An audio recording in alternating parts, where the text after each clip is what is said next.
Hi everyone, welcome back to Luke and Laura.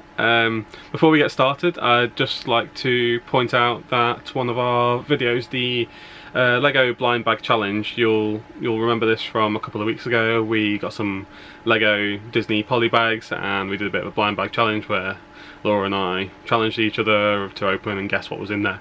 The video's got just over 1,000 views and we're incredibly grateful for that. Honestly, we couldn't have done it without you. We're a bit confused but happy at the same time. We were wondering how on earth this has happened. We've only just got into the YouTube game as such, and it's nice to know that people are actually enjoying our content. It got loads of likes and only a couple of dislikes, but again, that doesn't matter. Everyone that does like it, we really appreciate it. Thank you so much, and we hope that you enjoy everything that we have going forward. So going on from that, let's get into the video. So you are here for the ultimate driving guide to Disneyland Paris. I'm going to try and cover everything that is required, anything you need to know, any little bits and bobs for driving from the UK to Disneyland Paris. Now, it's a fairly simple drive. There's a few ways of doing it, and I hope that I can cover as much as I can.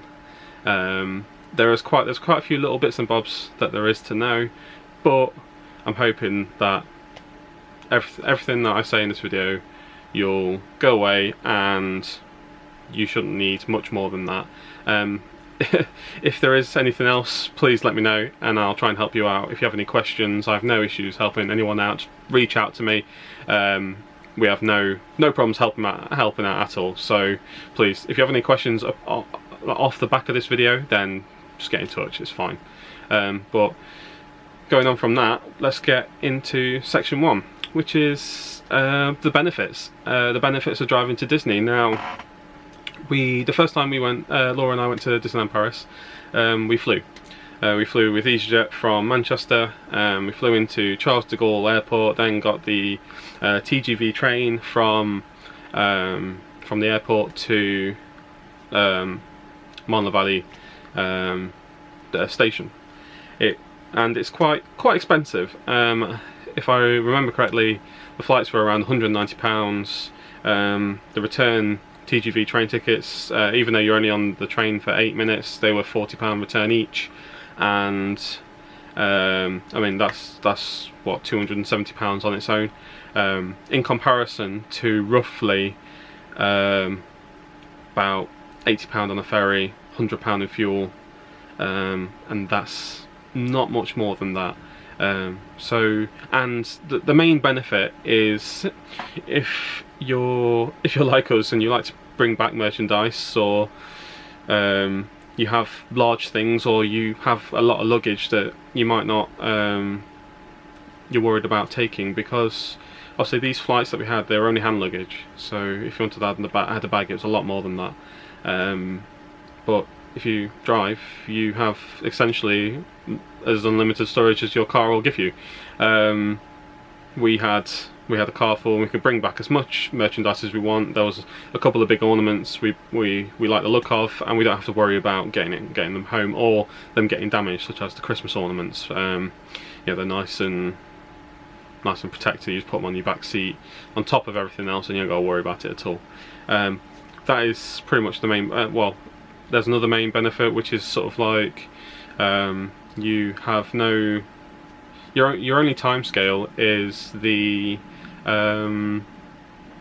is your transport, which is like your ferry or your Eurotunnel. That's about it. Other than that, you can leave as late as you feel comfortable leaving.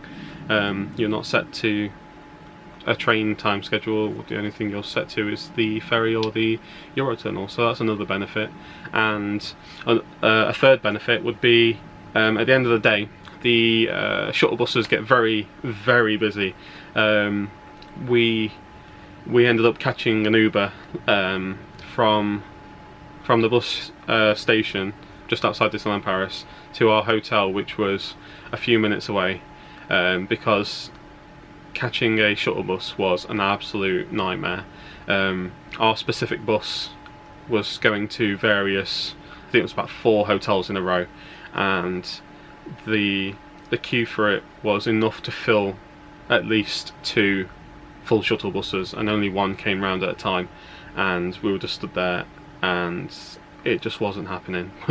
We had all these bags on us and it just wasn't happening. So it made more sense for us to catch an Uber, and we're there in a few minutes, just to spend the extra £9 or whatever it was to catch an Uber, rather than catch the short bus, and it would have been hectic, and it would have probably put a massive downer on what would have been and what was a really nice day at Disney. Again, that's another benefit, as well as being able to take your own food. So the fourth benefit is cost, and if you want to keep costs down, then going to Disney with your own food is one massive way of keeping costs down, because food is possibly one of the most expensive things there. You've got all this merchandise obviously which costs, but then the food the prices are quite pricey. If you don't have the dining plan, so if you're staying outside of Disney, or you're not staying in a Disney hotel, then you might not have the dining plan. But we never opt for the dining plan, and every time we drive we take our own food with us, and it helps massively. We just have we have enough food that's sort of like, you know, for picnics and sandwiches, stuff that lasts a few days, crisps and things like that, and it means that we can put cans of Coke in our, or anything else, or bottles of water in our backpacks, and have a bit of a picnic lunch whilst we're there. And it means that we haven't got to fork out on the restaurants and things like that. Obviously we do treat ourselves to a couple of snacks, you know, like the popcorn or some fudge or something like that, but again, those are small costs in comparison to €39 each, I think it was, for one of the restaurants. I think they're all you can eat buffets, so yeah, you can eat as much as you want, but they're €40 each, so €80 total, and that's just for one meal. If you're there for a few days, it all adds up, and again, you've got to factor in breakfast and an evening meal potentially. So yeah, that's another benefit. I don't think I can think of any more. Obviously parking, if you have the Infinity Pass, annual pass, then parking is free. So again, and you get access to the special car park, like at the front of the car park. I'll put a picture just right here, and you can, I mean, that's where we parked. I'm sure if you watched our Day in Disney video from last week, you'll have seen exactly where I parked, right at the front, and we got there for 7:30 when the car park opens, and going back there and not having to walk any further is very nice. It's a nice little luxury, and definitely worth considering if you have a annual pass. And if you have an annual pass, you're probably one of these people that is interested in driving there just to keep costs down, because obviously having an annual pass, you're spending on that already. So yeah, right, so let's move on to the next topic, which is things you'll need. Let's start with the car. You'll need a car. If you have a larger car, the prices for things such as the Ferry, Eurotunnel, all that starts getting a bit more. Fuel as well, fuel will be a bit more. If you just have your average car, then that's absolutely fine. If you have a large car, that's also absolutely fine. Just be aware that the costs will be a little bit higher. What you'll need to start with is a GB sticker for your car. Now, if you have the GB logo on your license plates, just catch this picture here, you'll see that's what we have. We don't have a GB sticker on the car, we just have them on the license plates, which is absolutely fine. That's perfectly legal. I've seen cars driving with those on the license plates and a GB sticker, which is overkill. Definitely not necessary. It's 3 times we've driven to Disney now, and we've never been stopped or been told that that's not allowed at all. So and I checked on a few of the guide websites from sort of like your known breakdown companies, and they all say the same thing. You just need that GB thing on your license plate, or a GB sticker. You can pick them up very cheap off of eBay or Amazon. So that's one thing. That's your first thing to look into. The next few things to look into is the equipment. So you'll need breathalyzers. One for each person you'll need. So if however many people are going, just get one for each. They're very cheap. You can pick them up off eBay again or Amazon. That's what we did.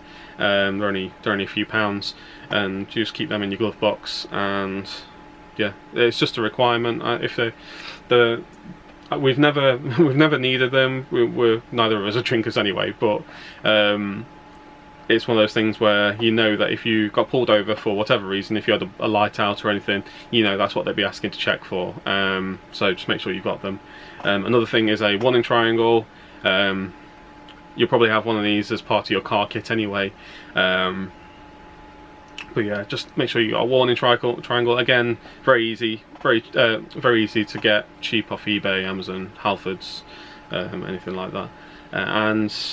Another two things you'll need, or I say two, we needed two, so they were high-vis jackets. You just need them within reach inside the car, so behind your seats is fine.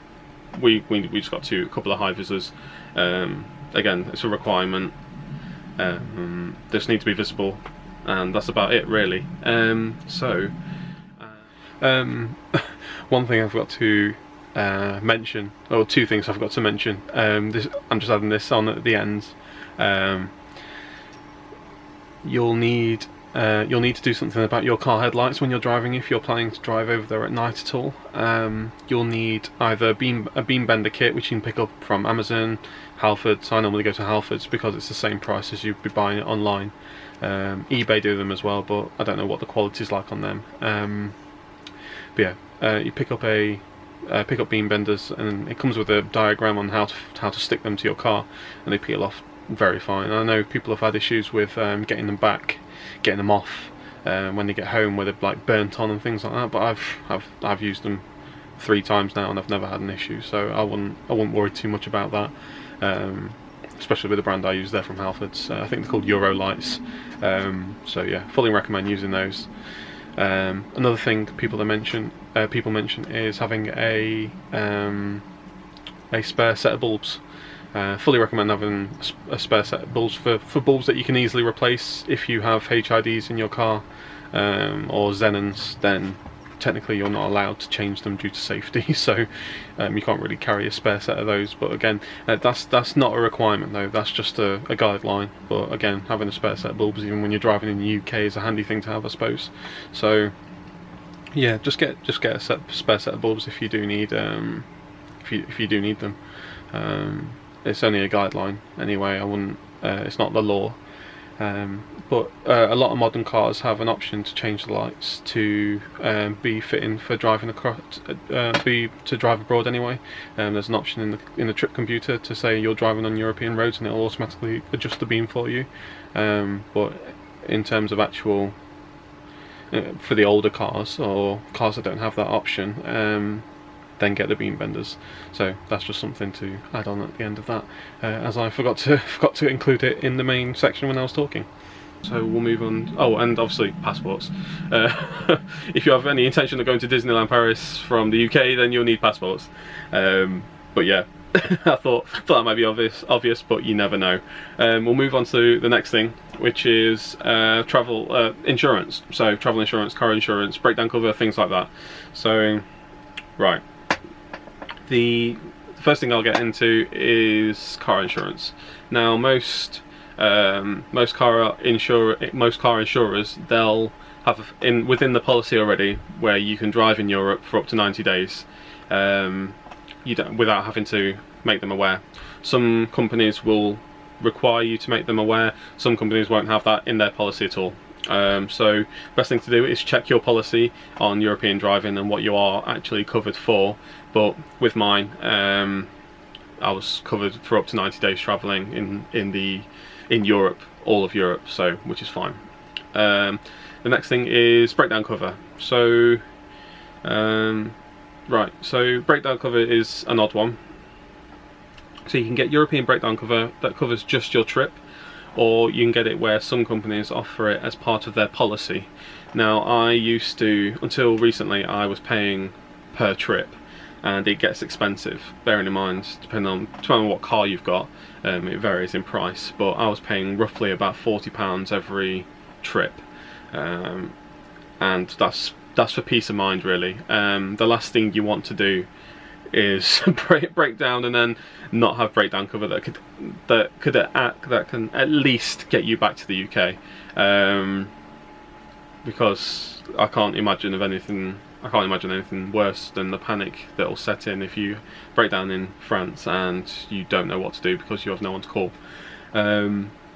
So I fully recommend getting breakdown cover every time, regardless of whether you get a single trip or you have it as part of your policy. Then please just get breakdown cover, and that it'll be a weight off your shoulders if something does happen. Right, so I was paying about £40 per trip for the single trip cover, and you also have it as part of your policy now, which I went with the RAC because they offer it as a bolt-on. You have to pay all in one go, but it is there as an option. The AA didn't do it. I was with the AA and they wouldn't do it. They'd only do single trips, so I had to cancel, go to the RAC. But now I'm covered annually, which is handy because we're planning on going to Disney for like sort of just one day, quite a few times now, because we've sort of got onto the pin trading bug and we're excited for some pin releases, and it only makes sense for us to go down a day, and we're actually doing a pickup service as well. So if you are interested in anything from Disneyland Paris, we just do it at retail price and shipping and PayPal fees on top. So if you are interested in that, get in touch with us, whether it's our Facebook page, YouTube, Instagram, Twitter, anything like that.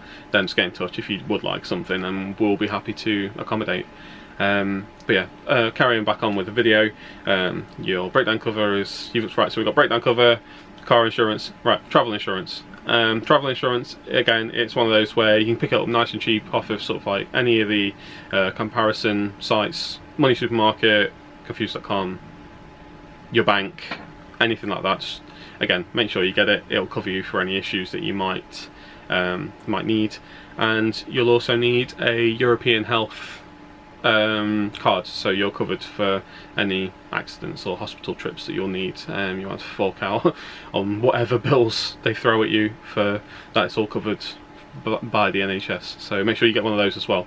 You can get those on the, I think it's the NHS or government website. Just type into Google NHS. I'll put the link in the description below just so you're aware, and you just go up, sign up with one of those. It comes in a week or so, and then you're covered for a few years, and then you just renew it. It's all free.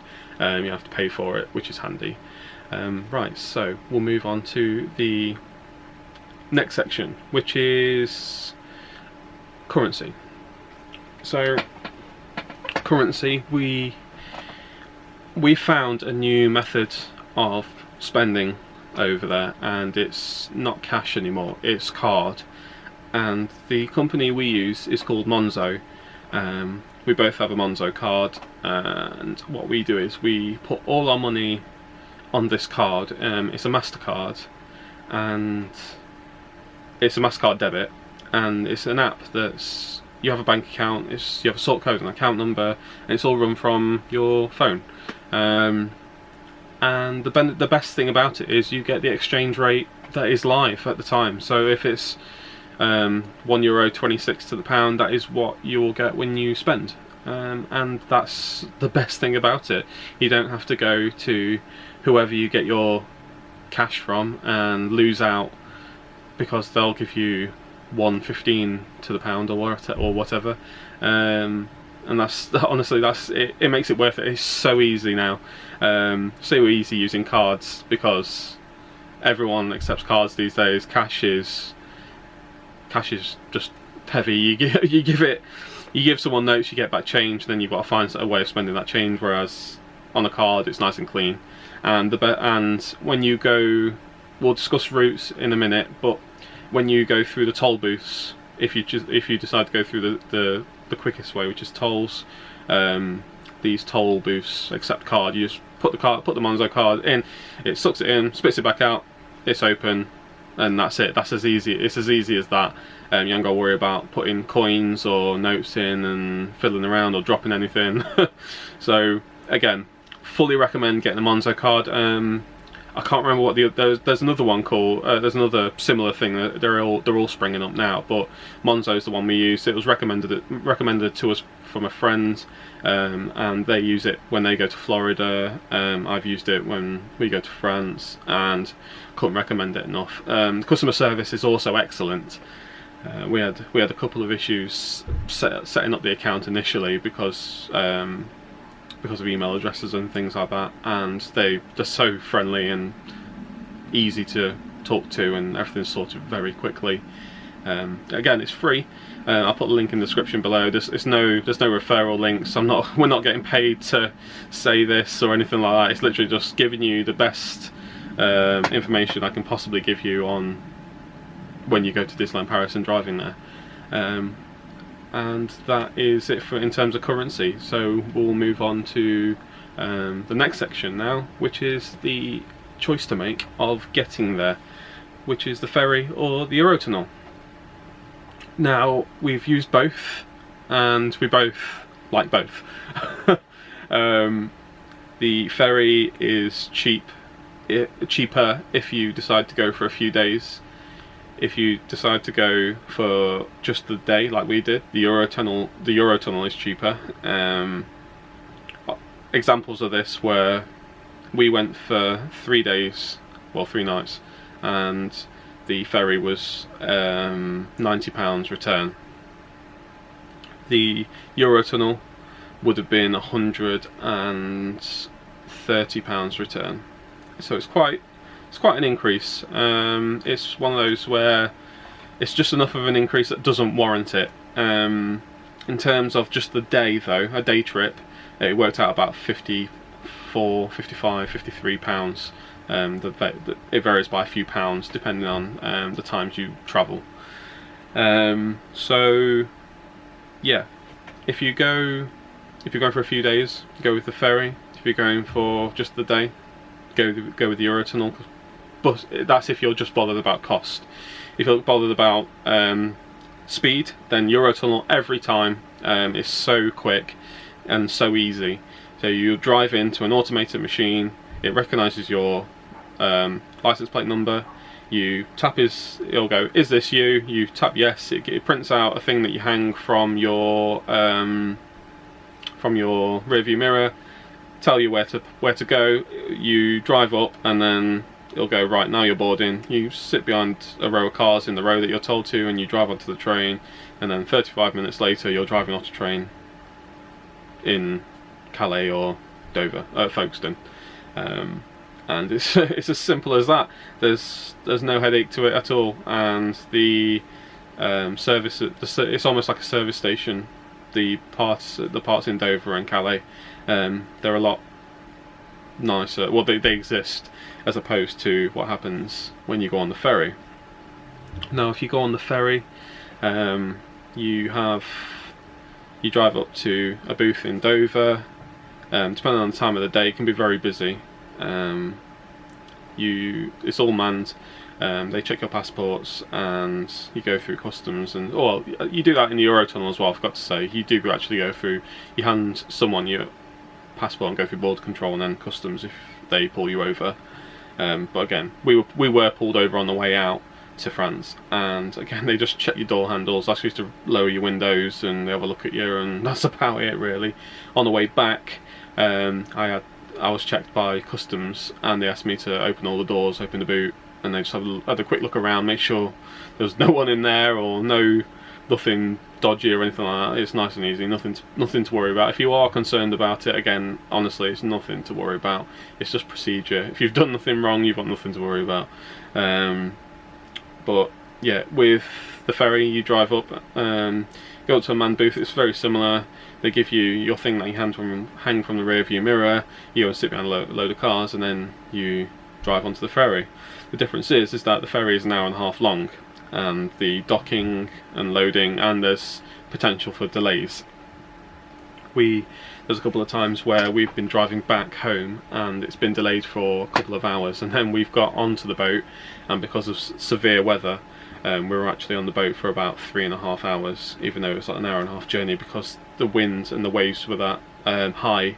It was sending us, well, they had to turn into it and then go up the coast and then come back down the coast, so it made it a very long trip. And if you suffer from travel sickness, the ferry, you feel it a lot on the ferry. Laura sometimes suffers from it, and she had to take a couple of tablets. Well, this was before we knew how bad she suffered from it. we were on the boat, and it just started. It was going up and down badly. It'd go up, and then it'd sit there for a while, and then it'd come crashing down. Plates were smashing. I thought the car was the boat was going to fall apart. When I got down to the car, everyone's alarms were on and things like that. It was a very unpleasant experience, and it was one of those times where I wish we'd booked the Eurotunnel. But that was only once, and the other time was very pleasant, nice and easy. I ain't got to worry about it. Well, the other 3 times, should I say, with it being a return journey. But as opposed to the train, which there's never any delays on the train because it's just back and forth on the same track. There's no weather to contend with or anything like that. It's just maybe if there's mechanical issues, which is rare because the trains probably get used less than most trains in the UK. So that's about it for that. So if cost is an issue, then look at what your cheapest option is. If you're going for a long period of time, go with the ferry. If it's just a day trip, then go with the Eurotunnel. If cost isn't an issue, go with the Eurotunnel every time, I recommend, because of just how quick it is. I was using the ferry as a nice hour-and-a-half break, and again, it's a nice break, but it does add an hour and a half, maybe a couple of hours onto your journey with docking and getting off and things like that. Whereas the train, it sort of adds on half hour, 45 minutes. That's about it. So I hope that has cleared things up for you in terms of which option to choose. If you have any questions, again, I'd be more than happy to help you out. Just ask in the comments and I'll reply as quickly as I can. So the next section is route, and which route to take. Now you have a few options. Most of them will include tolls, so be aware of that. The tolls aren't cheap either. It works out, I think, around £2 for every 10 miles, I think, it was something like that. Or no, sorry, was it £1? Yeah, it's about £1 for every 10 miles. So going there it was around just under £20, and then coming back to Calais was also about £20, so £40 round trip. Expect £40. Prepare for a little bit more. Be happy if it's a little bit less. That's about all I can say on tolls. Now, if you have a Monzo card, it's nice and easy. Put your card in, out, done. If you have cash, obviously it takes a little bit longer. But yeah, in terms of routes, the quickest route is to go. You start at Calais, and then you go all the way across along the A26 to somewhere called Lens or Lons, and then you come down the A1 all the way just past Charles de Gaulle Airport, and then you'll go along the ring, almost like a ring road of Paris, on the outskirts of Paris. It's almost like the M25, and then you'll go east to Disney. You'll be seeing this on the map as I'm talking about it, so you'll see exactly what I mean. That's the quickest route because of the A1. The A1 it's possibly one of the straightest straightest motorways I've ever been on. You sit on it for a couple of hours, and you need to keep yourself occupied, get yourself some podcasts or some music or audio books or something like that, because it's a very boring drive. So sometimes the Eurostar goes past you. The train line is adjacent to it, so it'll go straight past you, and you'll see that a few times on your drive down, but that's about it. And when you start getting close to Charles de Gaulle Airport, you'll actually drive underneath one of the runways, and if you're fortunate enough, you'll just see a plane slowly coming across that part of the runway as you drive under, and you're like, whoa, that's amazing, because you're really close to a plane. Actually, it's probably the closest you'll ever be to a plane without actually getting on it. It's a cool sight, but that's something to look forward to when you get closer to Paris. Other than that, it's just countryside and motorway, and that's it. Services, you get quite a few services, so if you do need to brake for the toilet or anything like that, just keep an eye out for services. They're very clearly signposted, and it's all worked out in kilometres or metres, so just keep an eye out and you'll have no issues if you do need to actually stop. One thing I will say is to be wary of the roads in terms of potholes and condition. The toll road itself is very well maintained, never have any issues there, there's no potholes on there, it's very, very smooth. As soon as you come off the toll roads, it's a completely different story. There's potholes, there's lack of tarmac, in some places it felt almost like a dirt track, and that was still on the A1 just past the toll. When you come off the A1, and you'll come up sort of back on yourself and then go off that way east, you'll have to navigate some of the potholes, and just be wary, because I hit what felt like the biggest pothole in the world coming home, and I thought I'd broken the car, and luckily enough the car was fine, the tyres were fine and everything, but honestly it made this absolute crash, and I had to pull over and check just to make sure I didn't have a flat, and I only saw it it was almost unavoidable. I wasn't prepared for it at all, but this is me preparing you for it. So when you do go along these corners, go slow and keep your eyes peeled, because you might need to dodge some potholes. It's the best advice I can give you, just to save your car and tyres. But yeah, that's your main route. So go across the A26 down the A1. The other routes I've never done before, but one of them is coming down the west coast of France. You come down the coast, and then sort of as you get about halfway down, you'll make your way into Paris and then come across Paris, heading east to Disney. That also has tolls though. I think that's your second quickest option. Your least quickest option is to go further down the coast and then come across. So I've been told by someone who's been travelling in France that these roads are gorgeous going along the coast, but it adds about an hour onto your journey. It takes from what can be a 3-hour trip from Calais to Disneyland Paris to a 4-hour trip, and if you have the time and you want to do that and you're prepared to take breaks and you're not in a rush, that's fine, do that, go along the coast. If getting there as quickly as possible is your aim, do the first route that I said, go across the A26 and down the A1, because you'll not get there any quicker otherwise.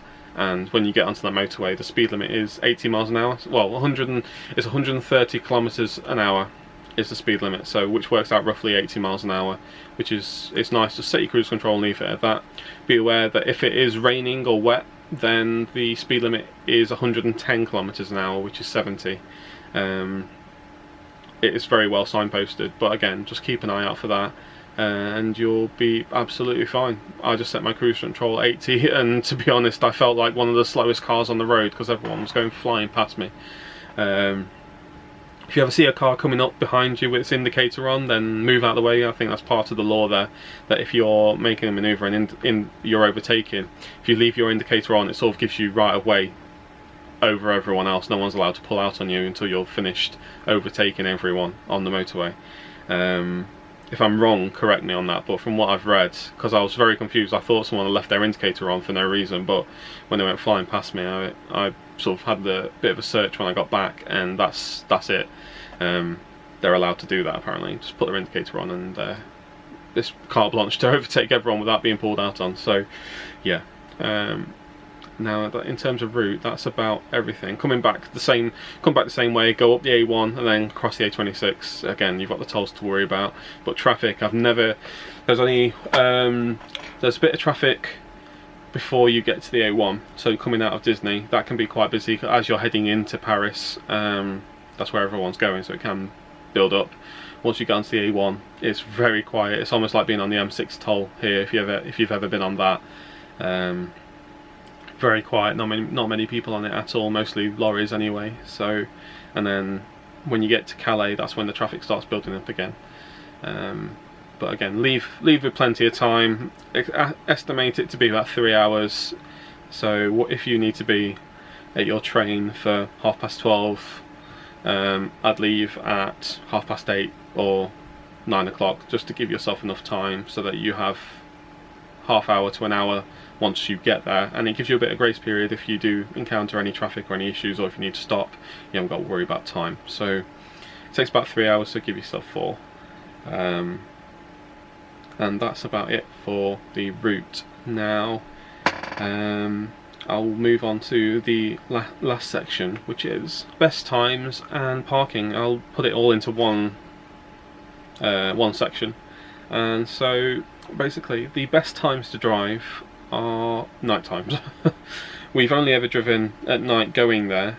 Coming back, we've come back during the day as well. So if you're travelling there, travel there either really early morning, so before the rush hour, or very late at night after the rush hour. Maybe set off just as rush hour is coming to an end, and you'll be absolutely fine.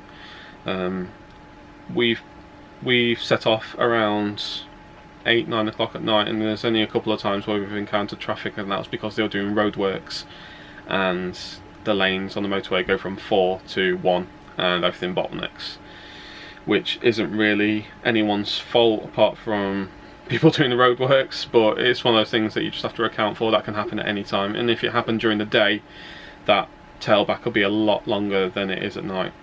But just be aware of that for when you do set off. Don't expect it, if it's going to say, if you expect it to be 3 hours, just double check to make sure there's no traffic, just in case it might add half an hour on, because it did that to us once and it added about 25 minutes on, just because of the bottleneck. And we left in plenty of time anyway, because we both of us don't like being late, so we had no issues there. But just be aware of that for driving on our roads.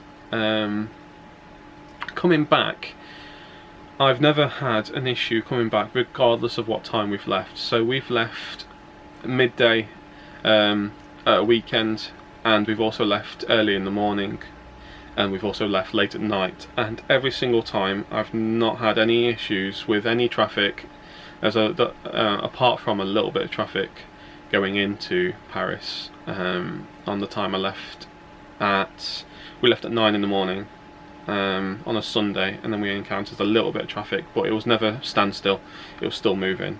So I won't class it as major, it was sort of minor traffic. It would have added a minute or two onto our journey, and that was it. So coming home, I've never had any issues, but I think because of the route, everyone's going the opposite way to you. Everyone's heading towards Paris. Not many people are heading out of Paris, apart from the lorries and people heading home.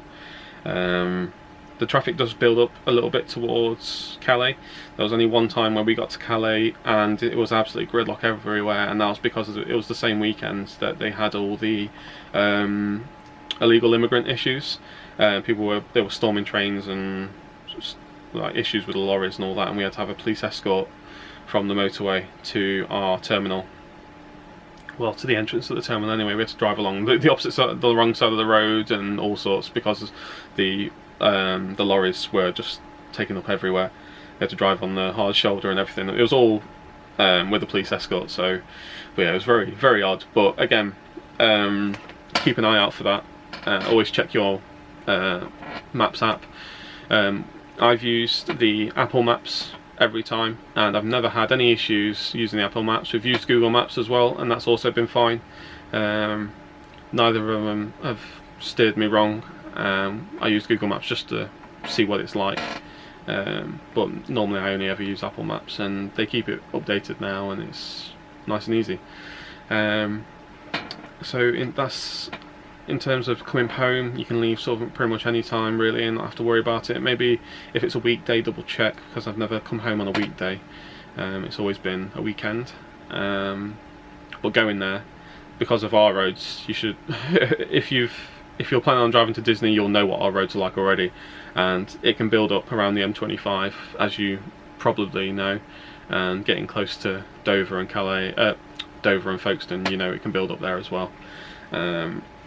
So leave with plenty of time, but I would recommend either really early morning or really late evening, or any other time. Expect there to be some sort of delays and it'll take a bit longer. But that's about it. But in terms of parking, now I'm hoping that if you're driving to Disneyland Paris, you're taking into consideration how much parking is going to be once you get to the parks, and it is not cheap. From what I remember when I last saw, I think it was €35 for a regular car to park for just one day. And these are car parking spaces that, I mean, the car parking space, if you're there 7:30 in the morning, you're going to get a car parking space that is just outside the Infinity Pass section. You're probably about 4 car lengths away from where I normally park,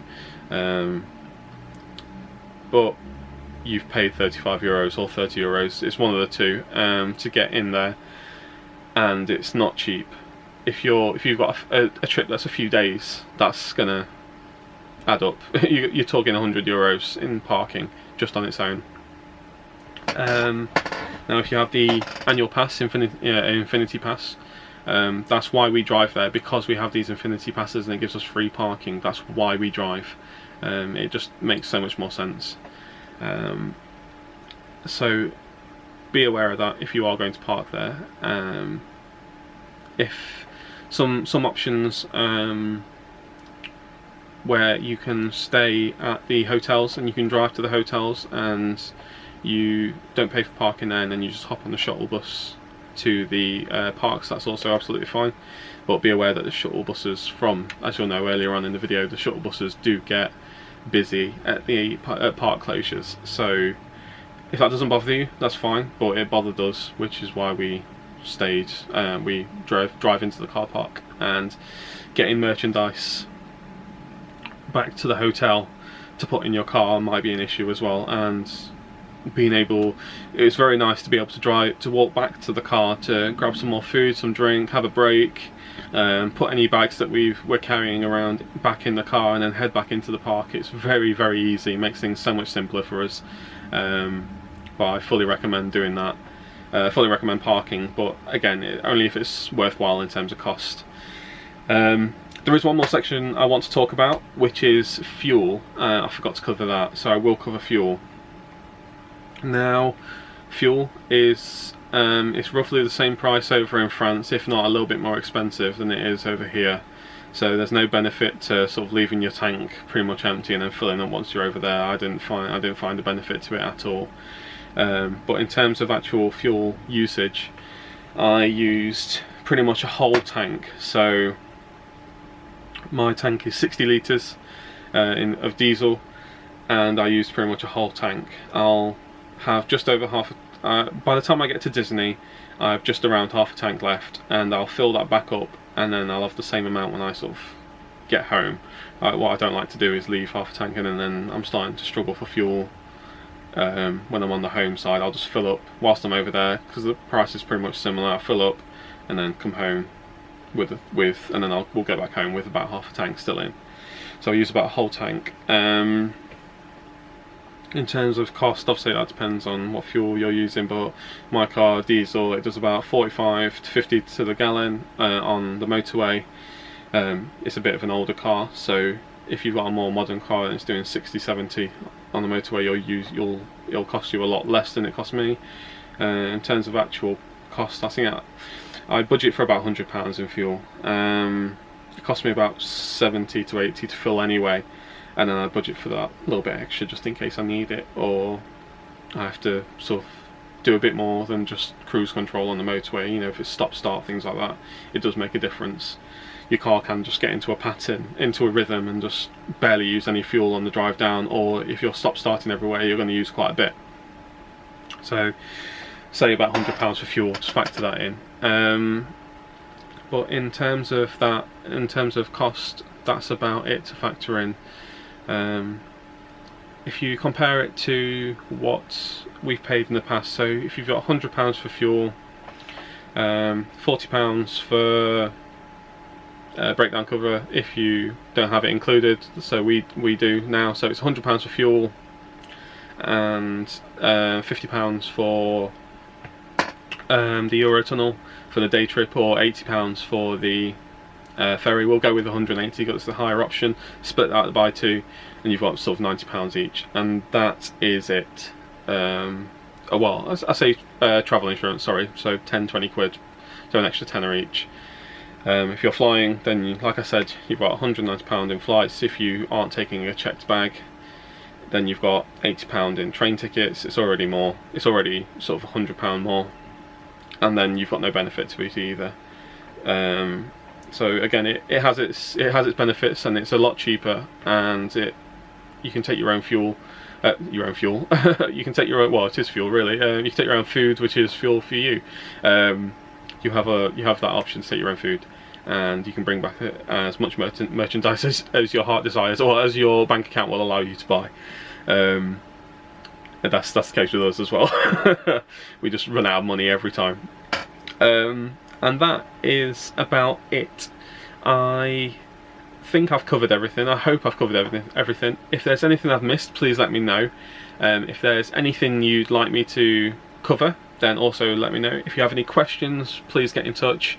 Here's our social media, our Facebook, Instagram, Twitter. Comment on here, just get in touch. We'll respond very quickly. We're always on social media. If you have any questions at all, I'll be more than happy to go through any of these subjects with you. If you need any help with anything, I'm more than happy to help. And as I said earlier in the video, if you're one of these people that can't go to Disney anytime soon, you would like something picking up from there, again, get in touch, because we are going to start doing pickups. Again, it's retail price only, so whatever it is in euros, and we'll and just add the PayPal fees and shipping onto it, and then that's it. We know there's some personal shoppers out there that adds quite a bit onto it. All we're asking for is just retail price, and just cover your shipping and PayPal fees, and that's it. We're more than happy to do that for you, because we're going to Disney just to enjoy it, and if we can help people out getting things for them that can't get there themselves, then that makes us happy, and it gives us a bit of something to do, and it almost gives us a shopping fix, spending other people's money for them. It stops us spending our own as much. But yeah, I hope you enjoyed this video. I hope you found it useful. If you did, please give me a thumbs up. Yeah, and please consider subscribing as well. We're really happy that we hit 1,000 views on one of our other videos. Completely didn't expect it at all. We're really happy where the channel's going. We're enjoying it. Apologies for Laura not being here this week. She's been at work all week, and this is a video I've been wanting to do since we started YouTube, and I'm finally getting around to doing it. So it's almost like my baby, this video. It's something I wanted to. When we got into YouTube, we wanted to say this is want to do things that sort of help. We can do videos that help people out, and if there's anything we can do to help people out, then we will do it. And we hope that this video has helped people out. I hope it's helped you make the decision about driving, whether driving is for you, and if it is for you, then I hope it's helped you with your planning and deciding what to choose going forward. But yeah, really hope you enjoyed this video. Please give us a thumbs up, and we will see you next Saturday. Right, thank you very much, and bye.